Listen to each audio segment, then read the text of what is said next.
Here, Patanjali is expressing beautifully. First, he is talking about right knowledge. Understand what is right knowledge. Pratyaksha, Anumana, Agamaha. It's a beautiful word. Pramanani, Pratyaksha, Anumana, Agamaha, Pramanani. Means perception through senses, right knowledge. It's very difficult to translate these Sanskrit words like agama, pramana. That is why I am using a book which has 12 translations. And I have my own translation. See, each master has translated this aphorism from his understanding. So he has compiled 12 translations which can really give the complete or a comprehensive idea about how the sutras are perceived, understood. So I have my own translation. Apart from that, I refer all these 12 translations. So that whichever suits or whichever is more close to the original sutra, I am trying to use that translation. Perception through senses, conclusion arrived at through the cognition, words of an enlightened master are the three ways to gain correct knowledge. Perception through senses, please understand, it means your senses should be pure and fresh, not the perverted senses. If your senses are tired, overworked, overwhelmed, it cannot give you the right perception. If your senses are tired, the moment somebody enters the room, you will feel he is going to fight with you. If you are tired, you will always be expecting enemies. If you are alive, fresh, even your enemies will look like challenges for you. They won't look like enemies. You will feel, it's life, let's live. If you are tired, if you are feeling dull, even your friend will look like enemy. When he enters, oh God, I have to talk to him. I have to entertain him. He will not leave me. He will be inquiring, how am I? What am I doing? Oh, no, no, no. If somebody takes him away, it will be very nice. If you are tired, even your friend will look like an enemy. Will say, oh God, how to get rid of him. With a fresh, alive, pure senses, whatever is grasped, that itself can be proof. The three things to measure whether something is truth, right knowledge or not. First, through senses, sensory perceptions. Second, conclusions arrived at through that cognition, through that senses. When you perceive through senses, you analyze the data inside you and come to the conclusion. That is what we call cognition. Receiving the information, processing it, coming to conclusion, taking a decision. That cognition can be the scale whether what you have is the right knowledge or the wrong knowledge. That cognition can also be the scale for pramana, proof of right knowledge. For example, if you are seeing me here, seeing is one proof, and receiving this information, internally coming to the conclusion, yes, I know him, I have heard him, I have experienced him. That is also source of right knowledge. The third important thing, very powerful thing, I think this is an important point. He says, Patanjali says, the words of an enlightened master is the third source of correct knowledge. Means, all the words of an enlightened master, whether you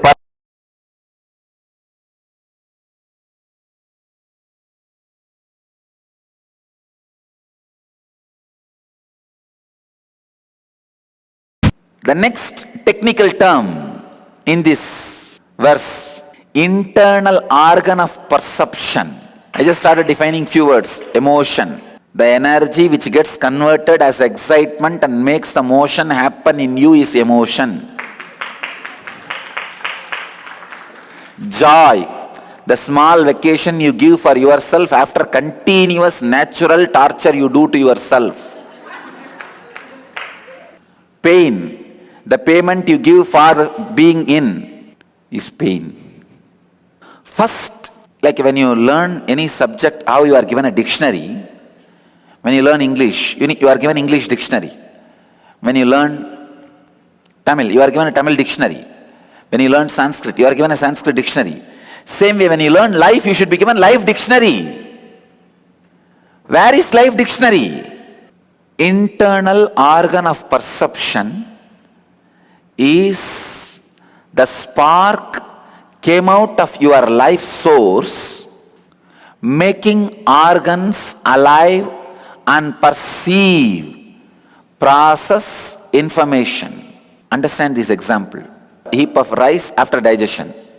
A fly is continuously sitting between these two. The rice after digestion is your organs.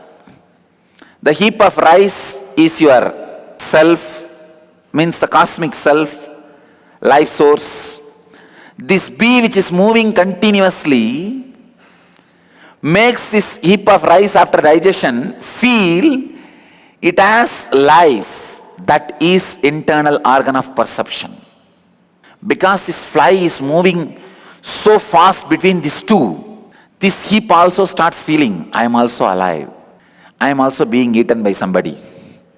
But actually that heap is not being eaten by the bee. Heap is getting spoiled by the bee constantly sitting here after sitting there. If continuously it is sitting here, there, what happened? Whatever is stuck in his leg, it will come here. After 100 times, this whole heap of rice will look little yellowish. Now, unless visually I describe, how will you understand? That bee is internal organ of perception.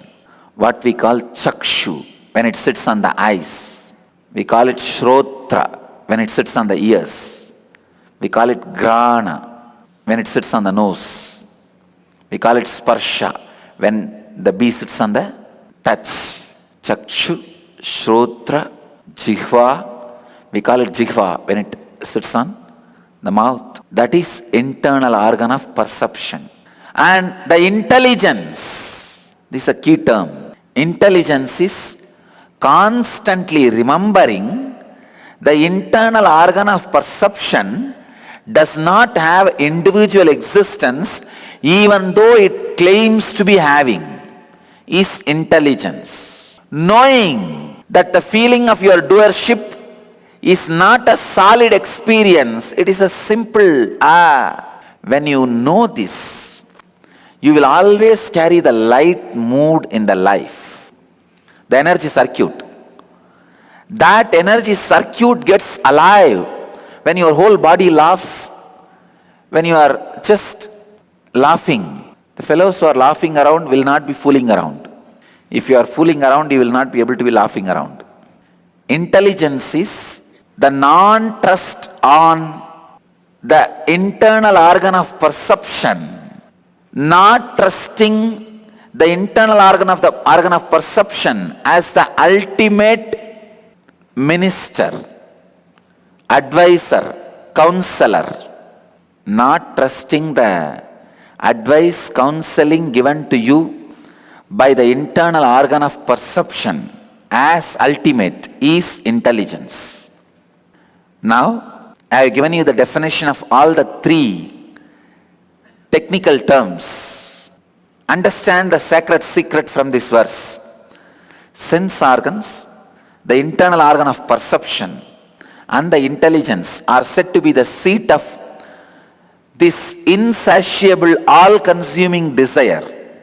Even though intelligence does not take the internal organ of perception as the ultimate authority, still it has a little bit of hangover with the internal organ of perception. These three are the foundation on which all these insatiable desires, all-consuming desire pattern, I am not enough, is built. The embodied being, poor you, with his understanding leading to repetition of birth and death, is bewildered. When you have the understanding, the internal organ of perception has more power than perceiving. Your doership, the false doership, as a real individuality, when you believe that, you are led to the repetition of birth and death and bewildered.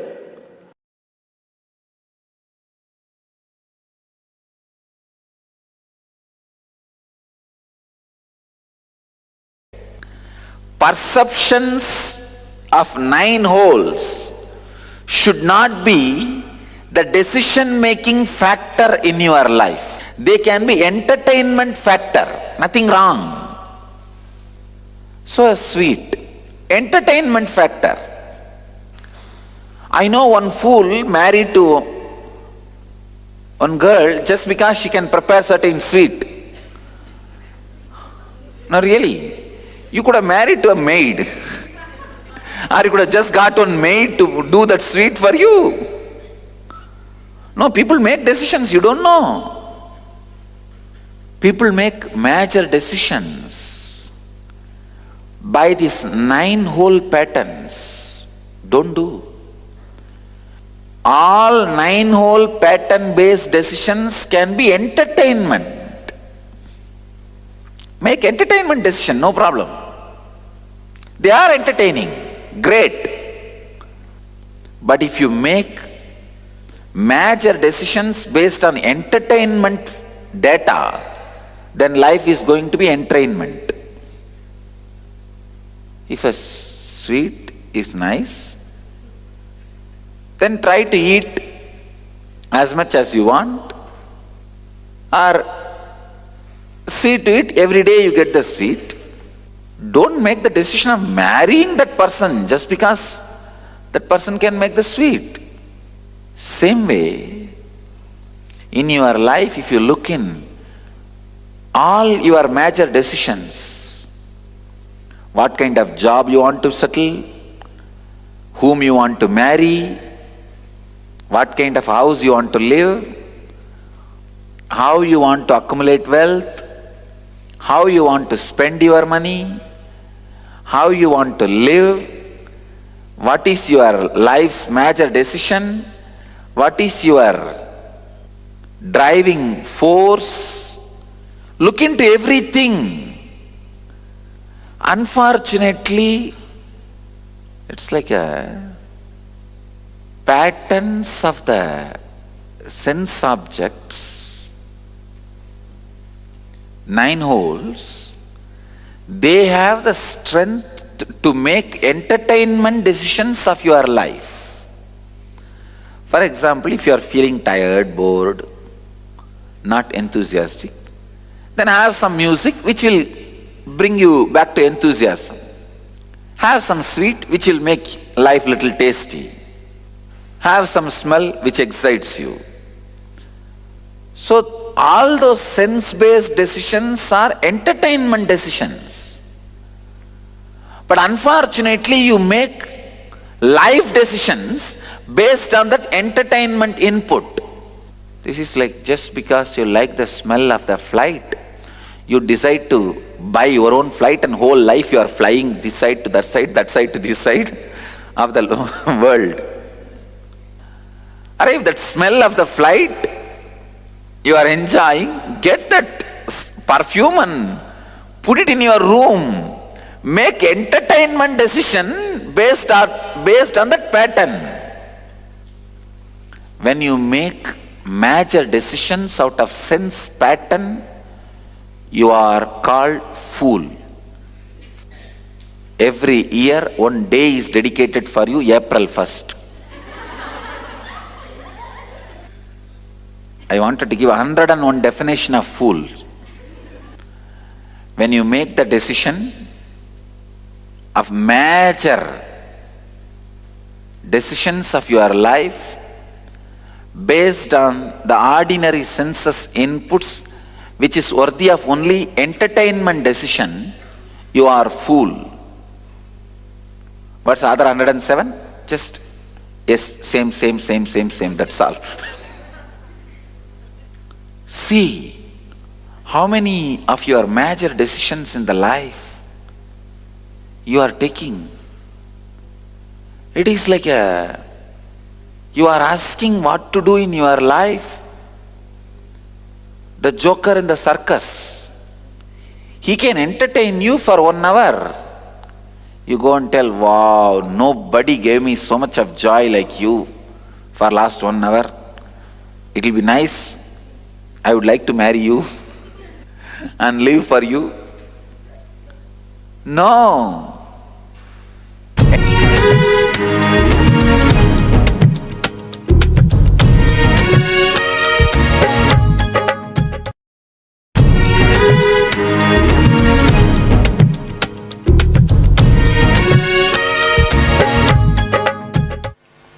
I welcome you all with my love and respects.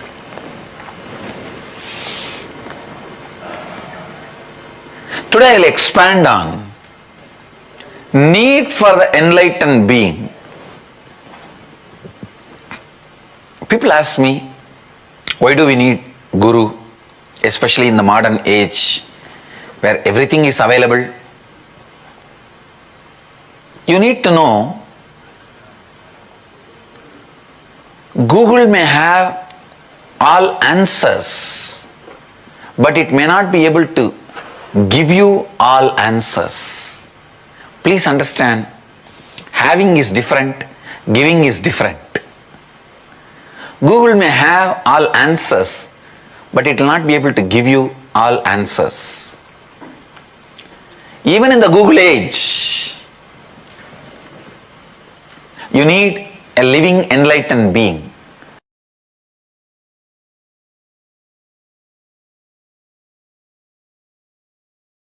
Let's understand who is enlightened being, what makes somebody enlightened being, what is the constitution of an enlightened being.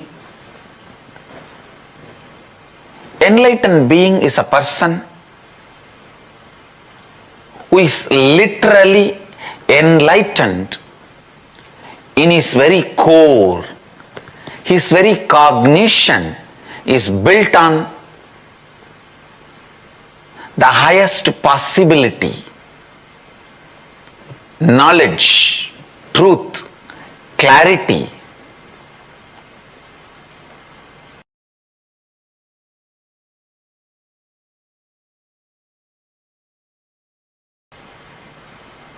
So understand,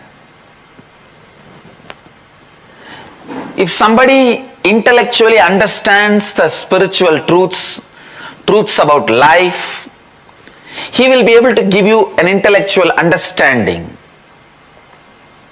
If somebody is emotionally excited about these great ideas, he will be able to emotionally excite you with that same great ideas.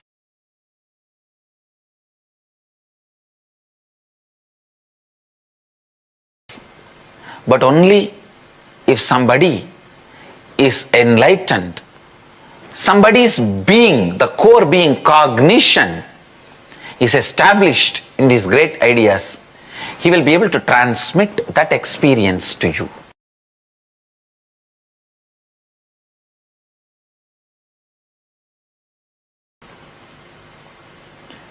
So if you want an authentic long-lasting transformation, enlightened being becomes an important co-creator for your reality.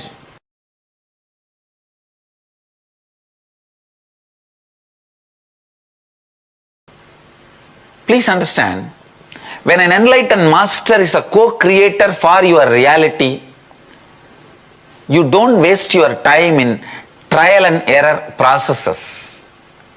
You don't waste your time in trial and error methods.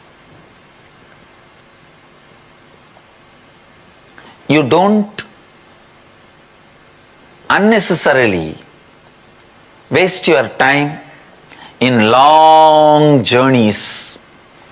Sometimes the long journeys not only are futile, by the time you realize they are futile, your life is lost.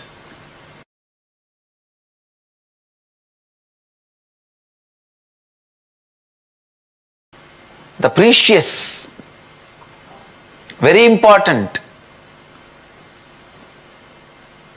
the time is lost.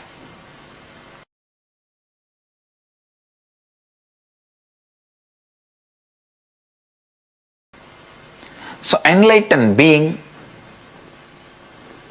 is an alchemist who transmits these great truths, who helps you to cross some of the major karmic patterns you carry, thought patterns you carry, like self-doubt, self-hatred, self-denial, self-blackmailing.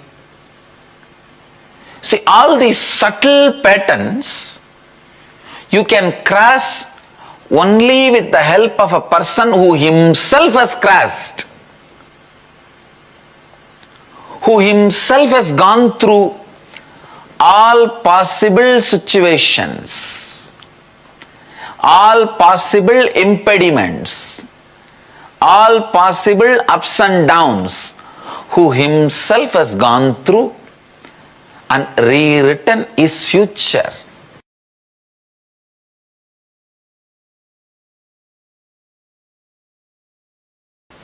Only he can make you rewrite your future without wasting your time further in the trial and error processes.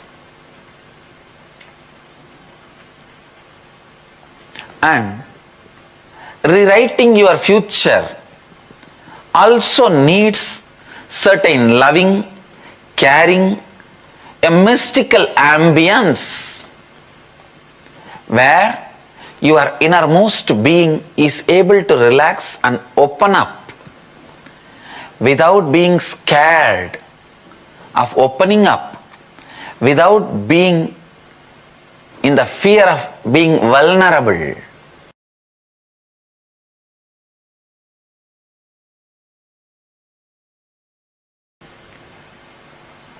An enlightened master's love, his presence, his caring and supportive ambience gives you the experience of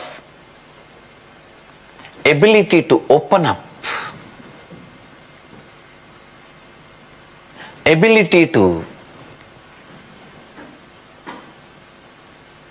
be open without feeling vulnerable. Opening does not need to make you vulnerable or powerless. The master's ambience, master's presence gives you the space, ability to open up without making you feel the powerlessness of being vulnerable.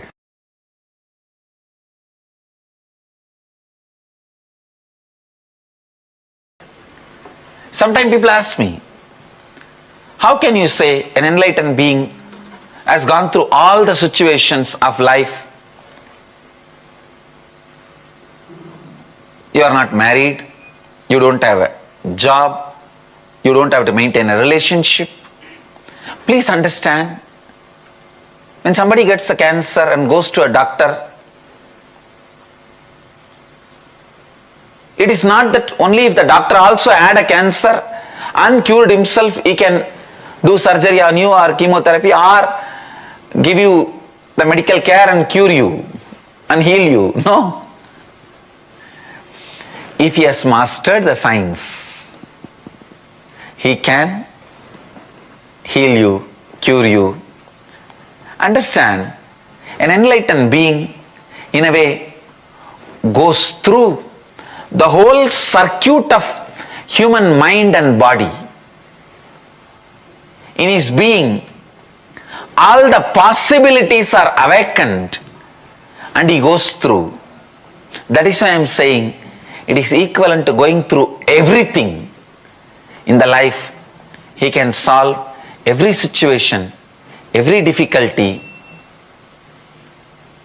He can get you to the space of ultimate possibility to cause your reality.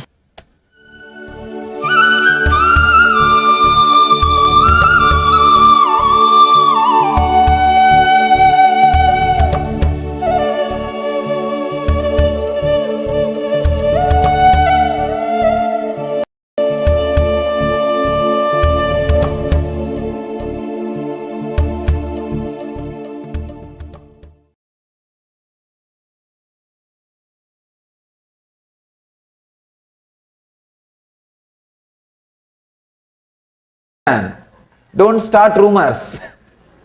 Don't start rumors even in a jovial way.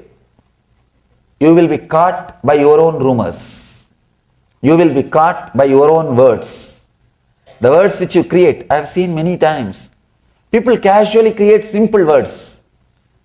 In the relationships, they very casually create simple words. He is bad. He is torturing me. Very simple words for no reason. For very simple incidents, but those words gets imbibed, engraved, and you start thinking that's the truth. Please understand, words can just stop your thinking. Words can just stop your perception. Words can just stop your conscious flow. For example, if you are in a particular situation, if you are open, fresh, alive, without the past conditioning words, you can handle that situation directly. You can live that situation directly. You can experiment with that situation directly. You can experience it directly. You don't do. You have some idea. You have some idea. You think, no, I know. I know. This is what is going to happen. I know. You see, I was telling you the other day, this guy is like this only. Your mind comes to a confirmation and immediately you jump and start taking actions. Look into yourself. All your suffering, I can say capital letter ALL, all your suffering is just with this one problem, carrying, interpreting based on the past conditioning leads to misconception or wrong understanding. Wrong understanding means wrong decisions, suffering. You can see in your life. You don't wait till the situation comes in front of you. You take your own decisions, your own ideas. Mind becomes chaos. Mind becomes chaos, completely confused. With the past engrams, you go on and on and on interpreting, create problems. Actually, many times you can see, by the time you create a whole problem in your imagination and be ready with all the weapons to attack the other person, he comes, when he starts talking to you, suddenly you realize, oh God, there is no problem at all. He did not even think about it as a problem. Here you are waiting with a high BP, with all the weapons. If he utters that word, I will utter this word. If he talks that word, I will talk this word. If he says that word, I will say this word. If he brings up that argument, I will bring this argument. You are ready with all the arguments. weapons. That guy makes the whole thing simple. Suddenly you feel empty. But now you feel, what is this? How can this be? I prepared so much. All this preparation has become waste. You start the fight. Because you don't want to feel that you wasted so much time preparing for the fight. You can see this many times in your life. With your spouse you can see. You can see by the time she or he comes back from the office, you are ready with all your arguments. Sometimes you even start taking notes on the refrigerator. There will be white paper and these guys take all the notes not to miss the points. You are ready with all the arguments. But when the other person comes back, he doesn't even remember the whole fight. Doesn't even remember the subject. But what to do now? It is too much for you. You cannot leave what you prepared. Now whatever you prepared, you have to express it. You start. That's the way life goes on. Understand? Our judgment based on generalization, we need to understand an important truth. We think in a generalized way, but we live in a localized way. Our day-to-day life is dealing with one person, one situation, but your mind always generalizes. Always generalizes. I have seen many times. People have their own weird ideas, weird opinions, weird concepts. It is just impossible. Small story. One guy goes to a psychiatrist. Psychiatrist sees his behavior and all those things. He says, I'll surely try to help you.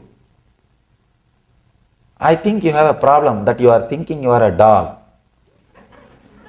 That guy says, yes, small dog with a black and brown patches. Don't you see me? Doctor says, don't worry. I'll try to help you. Can you first lie down first in that couch? I'll see and try to find out the root cause of the problem. That guy says, no, I cannot do that. Doctor asks, why? No, I am not allowed up in the furnitures. Understand? If you are convinced about something, you are too strong. Instead of going to the roots of the problem, you hold on to the surface. You hold on to the surface. You know, if you go to the root, the problem may disappear. But the problem is your companion. You may feel lonely. If you don't have anything to worry, suddenly just think. Suddenly if all the worry from you is taken away, what will happen to your life? You will feel empty. Alone. Lonely. I think that will become a big worry. That will become a big worry. So you don't want to look into the roots of the problem. Fire.